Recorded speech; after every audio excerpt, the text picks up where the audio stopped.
Сайн байцгаана уу эрхэм хүндэт сонсогчдоо. Өнгөлөх чулуун гэрлийн зөвлөгөө болон подкаст маань эхэлж байна. Өнөөдрийн бид бүхний ярилцах сэдэв бол зээлээр худалдаа авах гэрээнээр ярилцах болно. Урд өмнөх сэдвүүдээр зээлийн гэрээ болон худалдаа авах гэрээний онцлог зохицуултуудын талаар бол ярилцсан. За өнөөдрийн сэдвийн онцлог нь бол юу гэхээр эдгээр харилцаануудаас өөр төрлийн бас иргэдийн мөр тэр дундаа бас байгууллагуудын донд хийгддэг бас нилээдгүй төгөөмөл хэрэглэгддэг гэрээний төрөл байгаа. За иргэний хуулийн 262 дугаар зүйлд зээлэр худалдаа авах гэрээний талаар бол зохицуулт орсон байдаг. За энэ 262-ийн нэгт зааснаар зээлэр худалдан авах гэрээгээр худалдагч нь худалдаа авахчийн үнийг төлөхөөс өмнө эд хөрөнгийг шилжүүлэх. Худалдаа авахч нь үнийг гэрээнд заасны дагуу тодорхой цаг хугацааны дараа хэсэгчлэн буюу бүрэн. За эсвэл тодорхой цаг хугацааны дараа төлөх. За эсвэл тодорхой цаг хугацааны туршид хэсэгчлэн төлөх үүргийг тус хүлээждэг ийм онцлог төрлийн гэрээ байгаа. За энгийн жишээ бол юу гэхээр бид хүн одоо дэлгүүрээс ч юм уу эсвэл таньдаг хүнээсээ утас судалж авахар болоод тэр үнэ нь бүтэн мөнгө нь байхгүй байгаа гэдэг, бүрэн мөнгө нь авахгүй байгаа гэдэг. Эсвэл тодорхой цаг хугацааны дараа бүтэн мөнгө нь бүрдэх гээд байгаа бол за би энэ утсыг чинь авчи. Одоор авчи гэхдээ би мөнгөнд тэдэд үгүй гэж тодорхой хугацаа тохирч байгаа.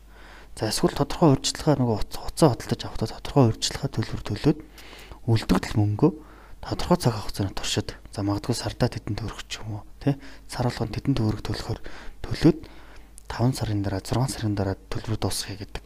Ийм байлэр хэсэгчлэн төлөх ингээд өөргөө тус ингээд тохиролцоод тэр хугацаа худалдаж авч байгаа.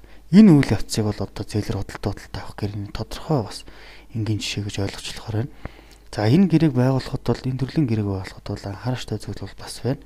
Ер нь бол зээлэр худалдаа авах гэрээг бол хуульд өөрөөр заагааг бол бичгээр хийхээр байгаа. За тэгэхээр энэ ер нь бол энэ зээлэр худалдаа авах гэрээнд бол заашгүй тусгах ёстой дөрвөн төрлийн зүйл байдаг. За нэгт бэлэн мөнгөөр төлөх одоо төлбөрийн хэмжээг заавал тусгасан байх ёстой. Ер нь бол тодорхой төлбөрийн хэмжээ бол тодорхой бос байхыг бол хориглож байгаа. За хоёрдугаарт хэсэгчлэн хийх төлбөрийн хэмжээг бас хугацааг нь тогтоох ёстой. Сард 300 мянган төгрөг төлнө. Эсвэл сард 100 мянган төгрөг төлнө. 7 хоног 50 мянган төгрөг төлнө гэдгийг тодорхой бичих ёстой. Тэдэн сарын дараа тэдэн төгрөг төлнө гэдэг нь өөрөө бас тодорхой бас хэмжээ заачаар энэ гэрээний үнцэн агуулгаас зөрчилдөд эхэлждэг. За гуравт бол төлбөл зохих хүүгийн хэмжээ. За хүү бол тохиролцож болно тийм. Хүүгийн хэмжээг бол одоо тухайн сардаа 300 мянган төгрөг төлөх ёстой байвал хүү тухайн сардаа тэдэн хувь байна. 1% юм уу, 2% юм уу, 3% юм уу гэд талууд хоорондоо тохиролцож хүүгийн хэмжээг тохирч байгаа. За дөрөвт мэдээж ирвэл үндсэн үн болон эсвэл түүнийг тодорхойлох журмын талаар бол тодорхой тусгаж өгсөн байхыг бол шаарддаг.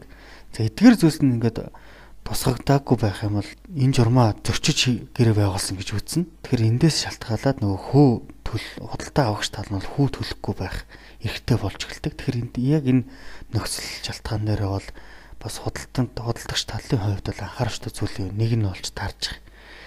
За мэдээж хэрэг бол бас нөгөө гэрээний үүргэн гүйцэтгэхгүй бас талуудын хоорондын харилцаа энэ зээлэр худалдаа авах хоорондын харилцаа бол одоо эвгүүтэх гэрнээсээ татгалцах ойлголт харагдана.